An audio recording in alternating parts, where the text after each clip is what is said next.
Creating is so delicious, and it's what we all are. And you came into these bodies intending to sift through the contrast in order to discover more desire. Sometimes as physical beings, you think you're here to struggle your way to success, and we say that cannot be. You can struggle your way into asking. You can suffer your way into knowing that you don't want that and that you want something else. And it's an interesting thing, because when you know what you don't want, an equivalent, equal, counter desire is always born. So this vortex of creation that you have put into motion is filled with the culmination of what life has caused you to create in your asking as you sifted through contrast. Ooh, wasn't that beautifully said? This vortex is full of the vibrational equivalent of the asking that your physical experience has inspired through the sifting of the contrast that you have discovered along your way.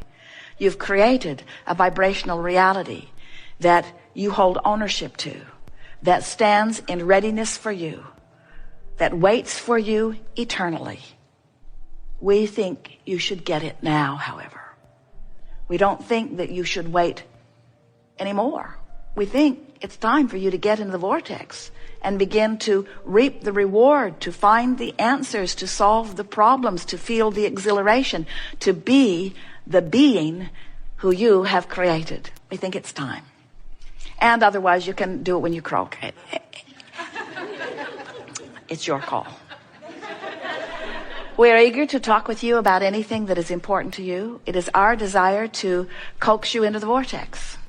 We know that you're having some step one moments, and we applaud every one of those, because if you weren't sifting through contrast, you wouldn't be asking, and if you weren't asking, we all wouldn't be expanding. So we never want you to think that we want you to get into the vortex and stay there only. We just want you to make the vortex your primary goal. We just want you to make your vortex your main event. We just want you to make not being in the vortex the anomaly that it was meant to be, not the career that so many of you have made it into.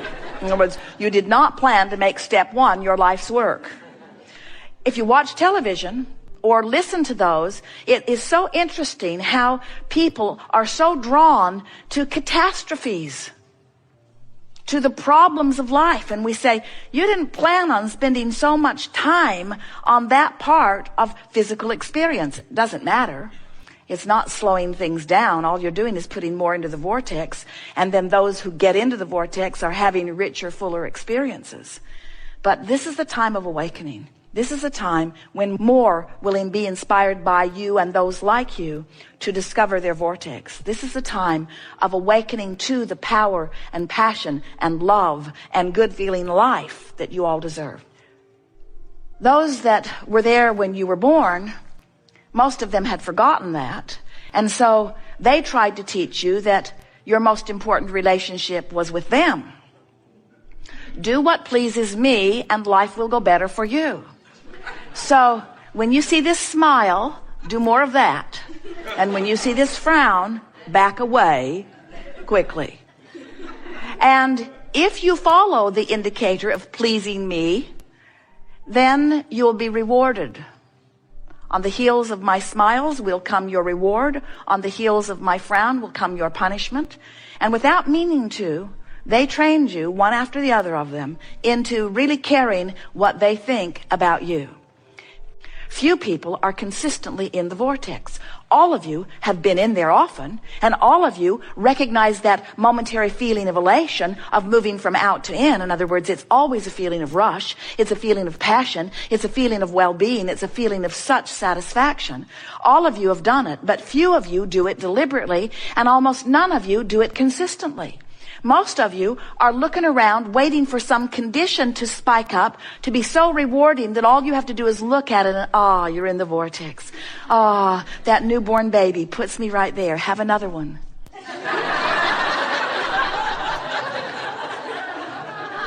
Jerry's trying to talk his daughter and daughter-in-law into having another baby, and they're not having any of it. Esther says we're going to have to mess with their birth control pills or something, because they think they're finished, even though we want more. They're trying to call more grandchildren through.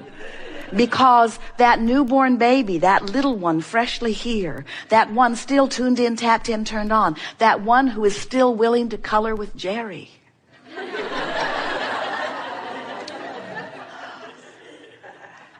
The little ones are still more in alignment with who they really are. The longer you're here, the more you are trained by others to a criteria that does not serve you. And so all day, every day, your emotions are your indicator of your vibrational relationship between you and you. But before you can understand your vibrational relationship, you first have to accept that you are vibration. And that's not the easiest thing for physical beings to do, because you say, I don't think I'm vibration. My guitar string is. My string on my piano is. That noise in the air conditioner might be. But me, I don't see it. I'm so manifested.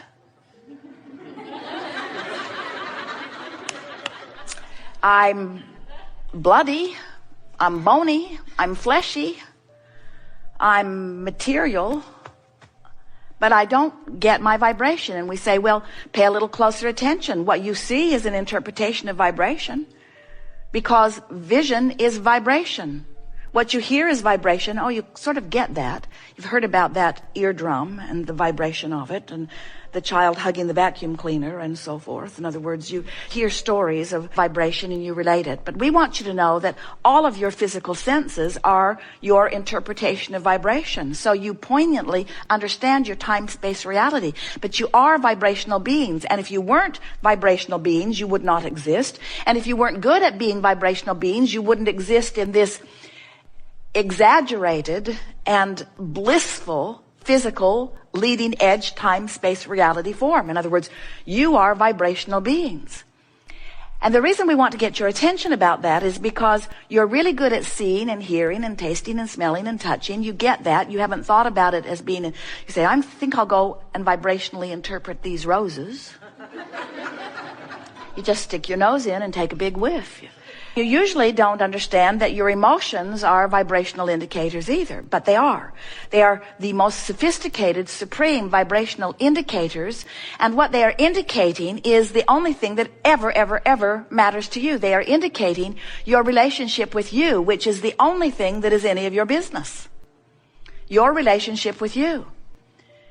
And this vortex has already assembled all of the cooperative components of everything that you've asked for. So spinning there in this vibrational reality is a full version of everything you want. All the money, all the bodily conditions, all the feelings in relationships that you want, all of the material objects, everything is queued up vibrationally. And don't scoff at that, because everything that is manifested, including your Earth spinning in its orbit, spun in a vibrational reality first. The difference is, once you are here on this earth, putting things into your vortex, the amount of time that it takes in your physical earth terms between not showing up in your experience and showing up in your experience is no time.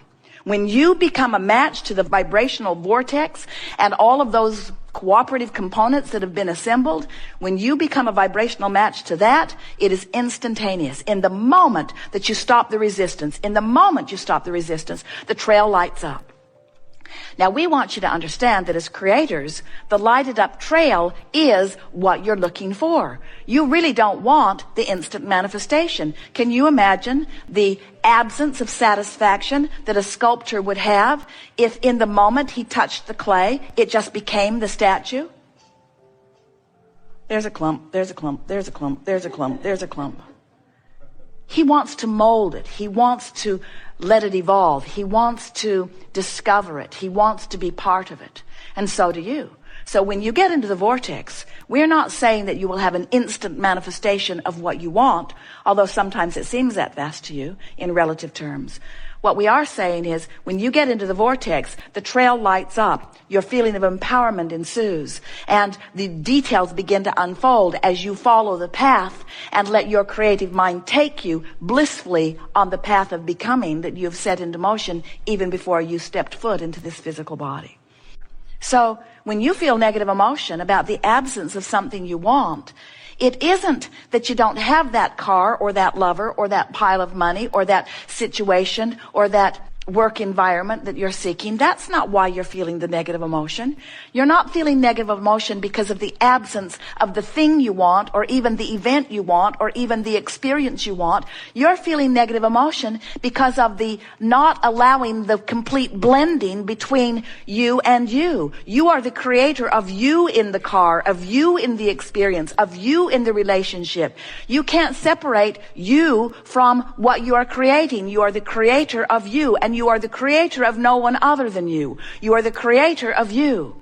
And when life causes you to create something and then you don't go, you instead beat the drum of why you need it, why you want it, how unfair it is that you don't have it yet, how others have it and you do not, as you hold yourself in awareness of where you stand, and therefore deprive yourself of the current awareness of where you want to be, you feel that separation, and it feels like negative emotion. And you call it all kinds of different things, but it is always, ever, and only one thing.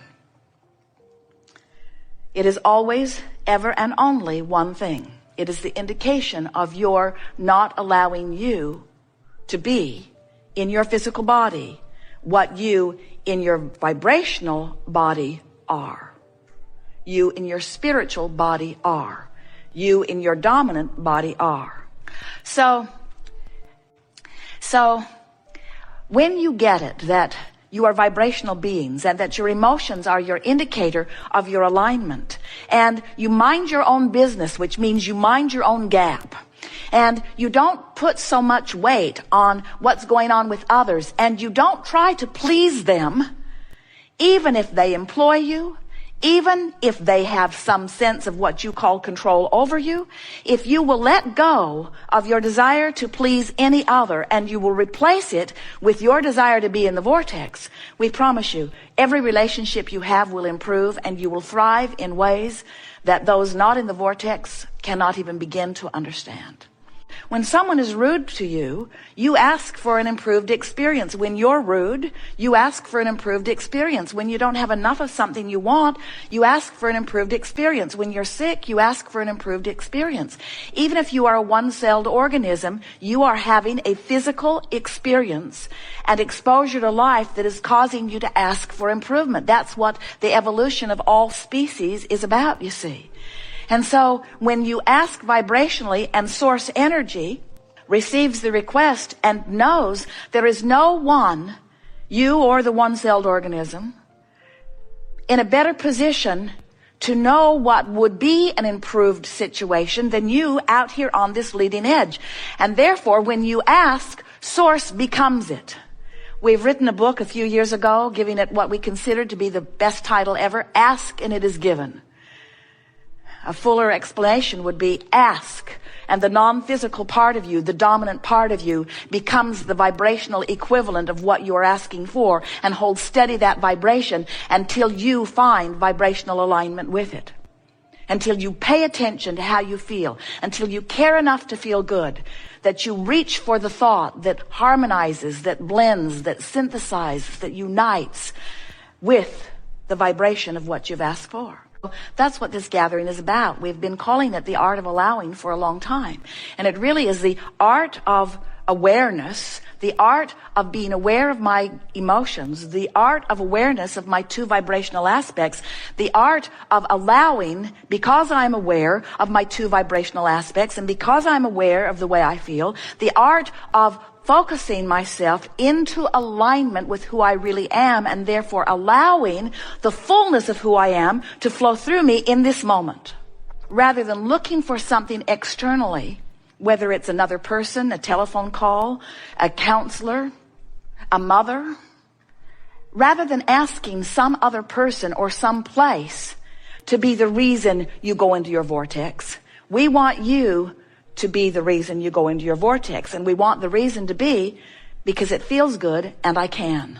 Every good feeling that you have, whether you think it is about the lottery you just won, whether you think it is about the lover you just found, whether you think it is about the thing that you wanted that now you have, every good feeling that you have, no matter what degree of it feels good to you, every good feeling you have is for one reason and one reason only. You lined up with you just now. It's exhilarating to visit with you, with all of you, We've enjoyed this immensely. We have gone to places that we have never been.